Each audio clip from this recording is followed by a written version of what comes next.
Sa puntong ito, kausapin natin ng legal counsel ni Attorney Mans Carpio na si Attorney Peter Paul Danao. Magandang umaga at welcome po sa Balitang Hali.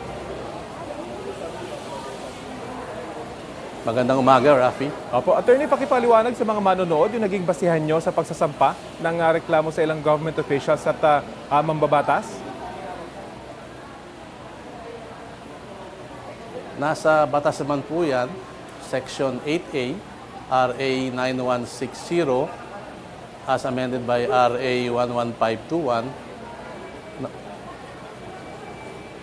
na sinasabing bawal maglabas ng kahit anumang impormasyon ang AMLAC. Pero nakasaad po dun sa, o sinabi po ng mga mamabatas na ito po'y kaakibat ng kanilang trabaho dun sa impeachment case. Ano po masasabi niyo roon? Kung mababasahin po natin yung Section 8A na yon, wala pong exception doon. Absolute prohibition. Sinasabi doon, the IMLC shall not reveal any information in any manner. Ibig sabihin, kahit na anong paraan, hindi pwedeng ilabas ang informasyon. Kung merong exception dyan, dapat sinabi sa batas. Eh wala namang nakalagay na exception sa batas. Diba? Kongreso mismo ang naglabas ng batas na yan. Gaano po kahalaga sa kampo ni Dapat Attorney? sundin natin ang batas. Yun Opo, lang naman. gaano po kahalaga kay Attorney Carpio na may reklamo itong mga nabanggit na personalidad? Eh, unang-una kasi si Attorney Carpio naman, isang pribadong individual. Hindi naman siya politiko. Diba? Bakit siya pilit na sinasama sa mga impeachment proceedings na ito? Diba? Yung kanyang mga private transactions, hindi naman pwedeng basta-basta usisain yan. Diba? Kahit na sinong individual, pag inusisa yung mga private na banking transactions mo, siyempre medyo magrereklamo ka. Lalo na dito, bawal sa batas. Sabi po ni House Justice Committee Chairperson na Jervil Luistro, ang pagsasampa nyo ng reklamo ay isang attempt to suppress the disclosure of information. Ano pong masasabi nyo rito? Alam mo, meron din naman sa batas kung para kumuha ng legal na pamaraan ng mga bank information. Diba? Meron naman yan, nasa batas naman yan, na may legal and proper way to secure information of the accounts of a bank account holder. Sundin lang nila yon. Siyempre, kung illegal ang ginagawa mong pamaraan, may magrereklamo. Diba? Gawin nila ng tama. Wala magreklamo kung gawin nila ng tama. Ito pong pagsasampa ninyo ng kaso, nangangulugan ba na totoo yung mga inilabas na bank accounts dun po sa nangyaring pagdinig? Eh, syempre hindi naman, no? Kasi nga, unang-una, sabi nga namin, etong mga transaction na sinasabi, wala namang kaming binigyan na kopya ng report ng AMLAC. Diba? Wala rin kaming nare-receive ng mga kopya ng bank reports. Diba? So, paano naman namin masasabing totoo, hindi mga yan? Ngayon, pag nakakuha na kami ng kopya, then that is the proper time and in a proper venue that we will refute these allegations. But in my sa mga pag-uusap po kay Attorney Mans Carpio, he vehemently denies, no, na meron siyang allegedly 6 billion o 3 billion ba 'yon? Eh si dating Senador Antonio Trillanes IV po na isa sa mga nagpakita ng bank transactions na mag-asawa, bakit hindi po siya kasama sa mga inireklamo?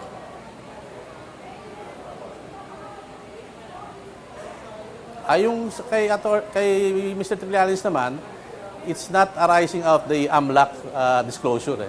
So it's a separate incident. No? And we will confer with our client, of course, anong pwedeng separate action against kay Mr. Trillanes. Pero yung mga sinabi niya yan, 2016, may kaso na yan.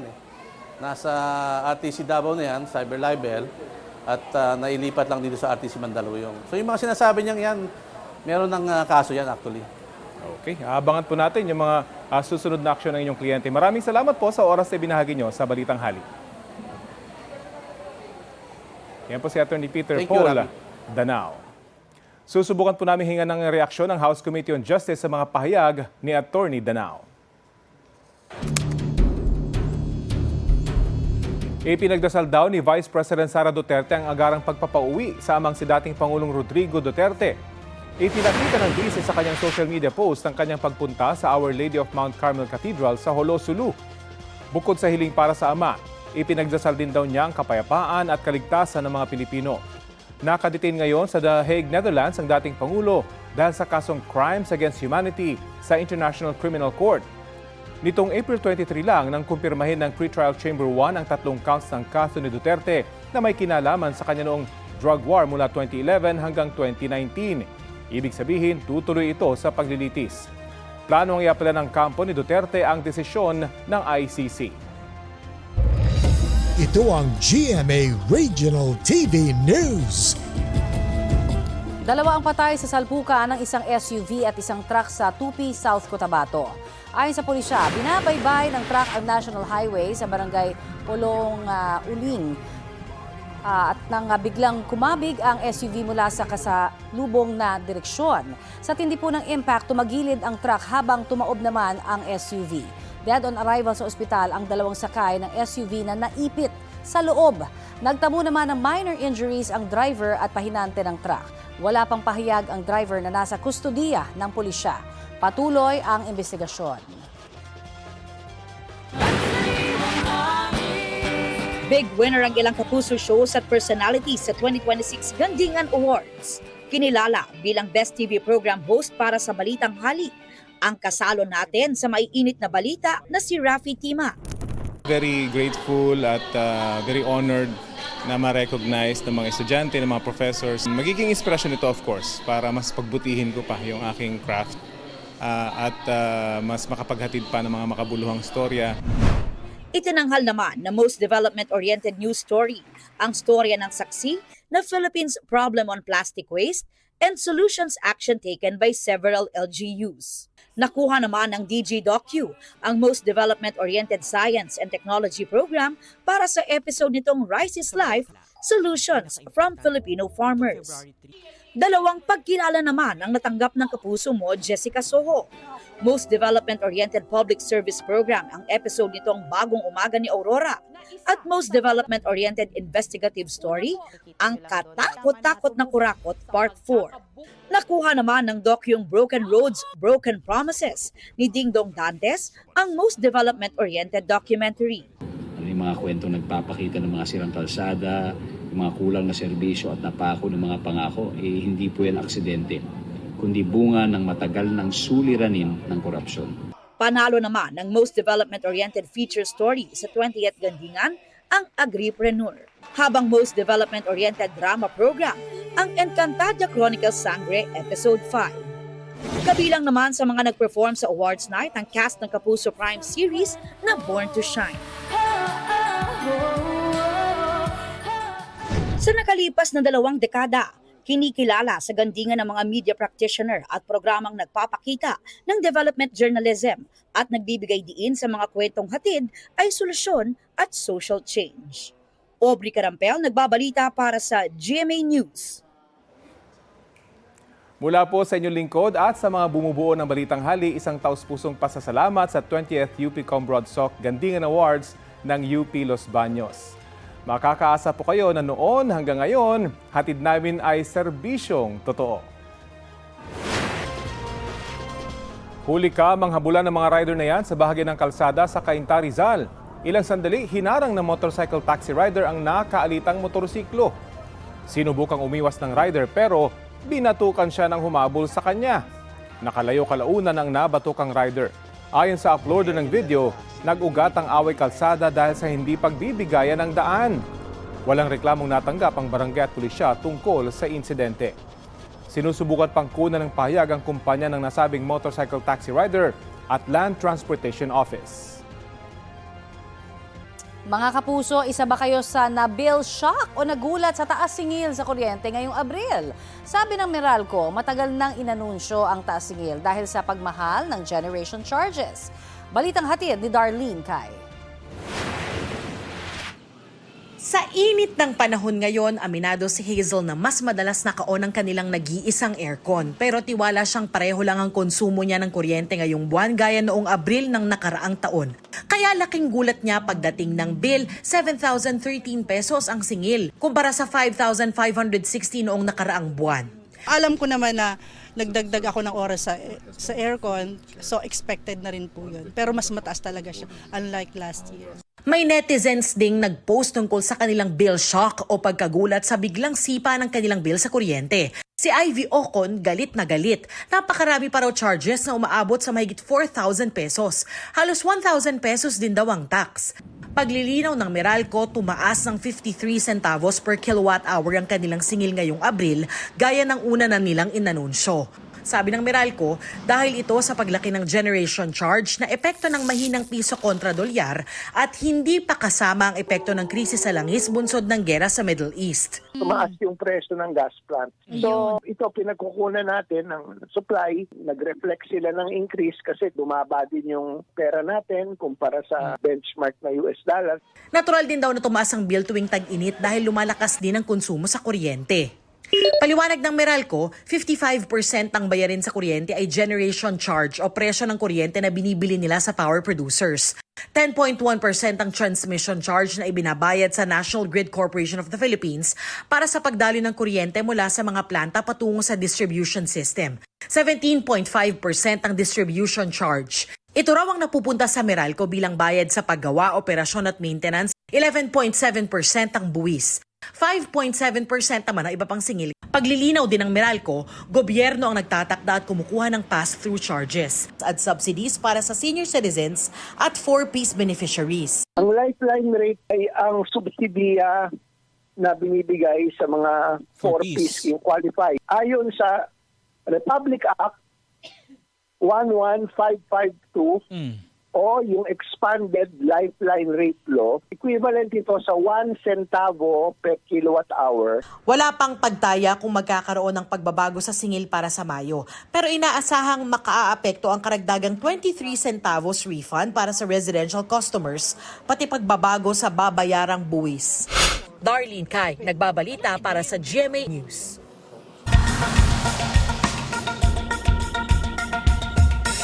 Anti-Christian. Ganyan inilarawan ni US President Donald Trump ang namaril sa White House Correspondents Association dinner Sabado ng gabi oras sa Amerika. Sinabihan ni Trump sa isang panayam matapos ang pamamaril sa pagtitipon. Agad na aresto ang lalaking suspect na isang guro sa Torrance, California. Sa impormasyon mula sa Reuters, sinasabing isang manifesto mula sa shooter ang natanggap ng kanyang pamilya bago ang pag-atake. Nakasaad daw roon ang plano niyang atakihin ang mga opisyal ng Trump administration mula sa pinakamataas hanggang sa pinakamababa. Pero hindi raw kasama sa listahan si FBI Director Kash Patel. Laman din ito ang tila pagkutya sa kawalan ng seguridad sa venue kung saan ginawa ang pagtitipon. Nakatakdang iharap sa korte ngayong araw ang suspect na masasampahan ng patong-patong na reklamo. Sabado, oras sa Amerika, nang kinailangang ilikas ang matataas na opisyal mula sa White House Correspondents' Dinner, kasunod ng narinig doon ng mga putok ng baril. Nasa ligtas na kalagayan ng isang agent na nabaril ng suspect.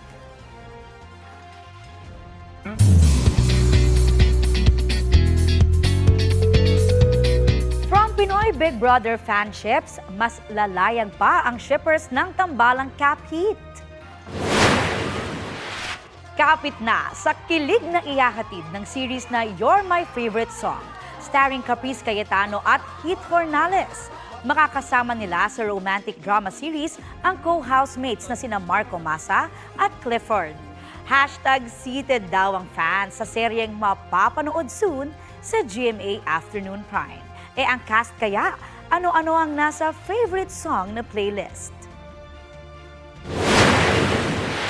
Yung happy na song, Because I'm Happy.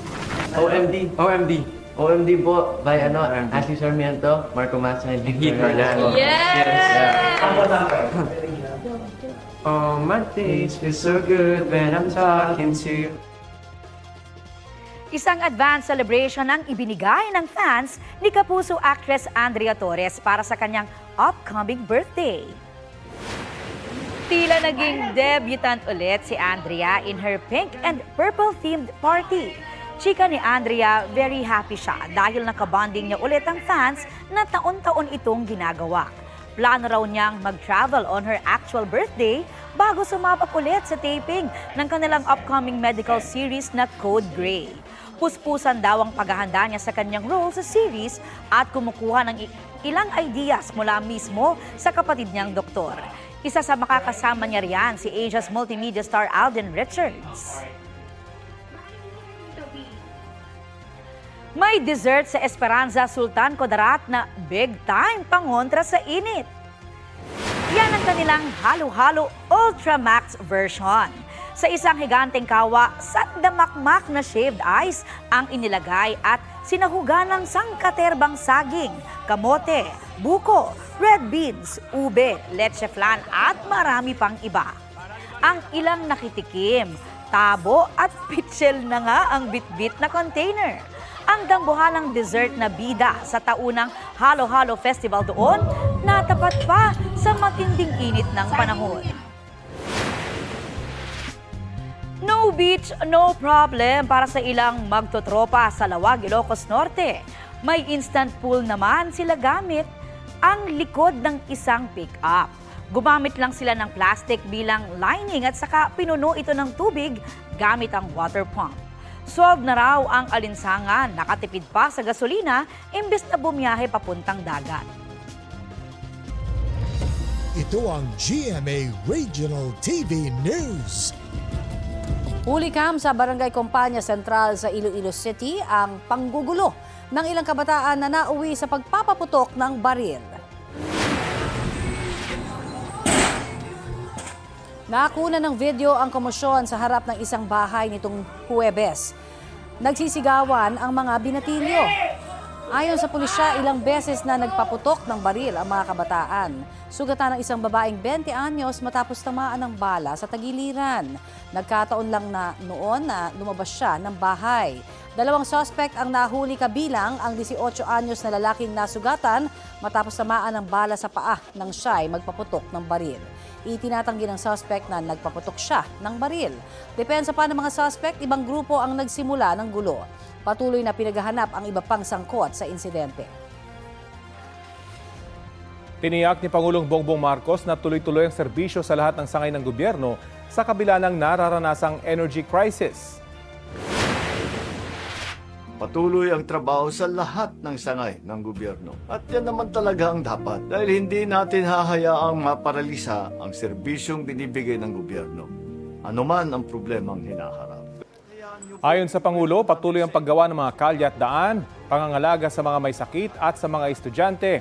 Hindi rin daw pwedeng huminto ang pagpuksa sa krimen, pagsuporta sa mga atleta, kultura, sining at turismo. Nangako rin ang Pangulo na gagawa ng paraan ng mga kulang pang pabahay na isa sa mga proyekto ng gobyerno. Kaugnay sa nararanasang tagtuyot sa ilang probinsya sa bansa kahit wala pang El Nino, kausapin po natin si National Irrigation Administration Administrator Engineer Eddie Guillen. Magandang umaga at welcome po sa Balitang Hali.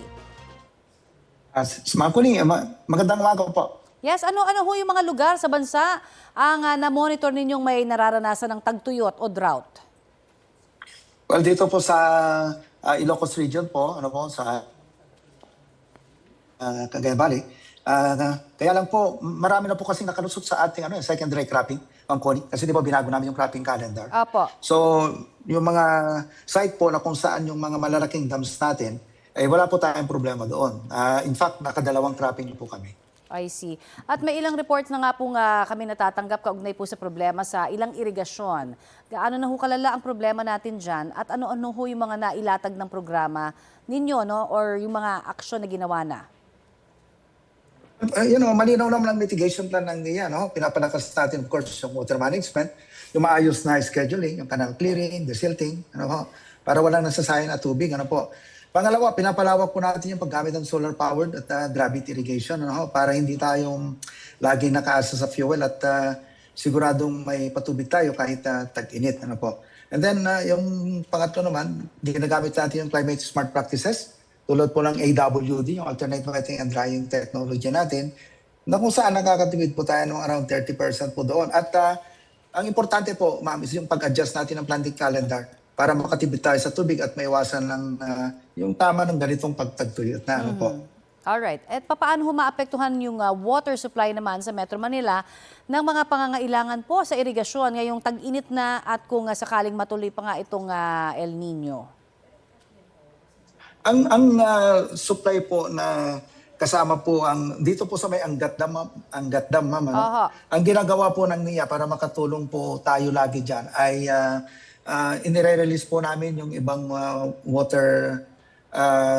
yung water rights namin, yung ibang nakatuka po sa amin na para maibigay po muna sa patubig. So meron naman po kaming ugayan dyan ng NWRB para po may prioritize din natin yung ang ating mga kababayan sa Metro Manila na hindi naman masyado naapektuhan po yung ating irigasyon. Sir, reaction nyo lamang dun sa panawagan po ng environmental group na Philippine Movement for Climate Justice na magdeklara na ang pamahalaan ng National Climate Emergency dahil sa lumalalang epekto po ng tagtuyot sa bansa. Well, niunawaan po natin yung panawagan ng Philippine Movement for Climate Justice. Ano po, totoo naman na hindi rin may kakailamam na lumalala talaga yung epekto ng climate change para sa ating magsasaka, sa supply po ng pagkain. Ano po. Ngunit higit sa deklarasyon, ang tunay na sukatan naman yan sa NIA, ang aming tugon dyan, yung malinaw na pabilisin pa yung mga proyekto na nagbibigay ng konkretong solusyon tulad ng mga solar-powered irrigation. Ano po? Nakita nyo naman na sunod-sunod yung aming inauguration po dyan. Kung magdeklara man po ng climate emergency, dapat lang itong samahan ng agarang pondo. Yun lamang po amin. Malinaw po ng plano at mabilis na implementasyon. You know? Dahil sa huli naman, ma'am, ang laban sa climate change ay hindi lang naman yung mga declaration na ganyan, no? Kundi sa tubig po talaga na umaabot sa bukid. Yan po yung mahalaga po sa atin. Okay, nabanggit niyo po yung pondo. May malaki kakulangan pa ho ba kayo para katuparan po yung mga proyektong nabanggit niyo? Well, ang maganda naman sa ating Pangulo, talagang full support po sa NIA, no? Yung kasabihan po na put your money where your mouth is, ganun talaga siya. At ang suporta po niya sa NIA ay napakalaki po, kaya kung napansin po ng ating mga farmers ngayon, iba pang mga stakeholders, na marami po tayo na iti-turn over ng mga bagong projects. Alright. Marami pong salamat. Yan po naman si National Irrigation Administration Administrator, Engineer Eddie Guillen. Tampok po natin this Monday ang isang batang independent at very busy, Mag-isa man sa sala sa kanilang bahay sa Naga, Camarines Sur, may peace of mind naman ang kanyang mommy. Eto, alamin natin kung bakit. 2 taong gulang pa lamang kasi pero parang pang 2 dekada na ang experience ni Riel Parde. Todo asikaso kasi sa sarili, oy. Iniligpit ng batang kalat sa kanilang sala, sabay inilatag ang higaan niya pagkatapos uminom ng gatas. Dagdag pa sa kanyang pagiging independent, si Riel na rin ang tumapik sa kanyang sarili. 29 million views at halos 1 million na ang reacts ng video. Trending!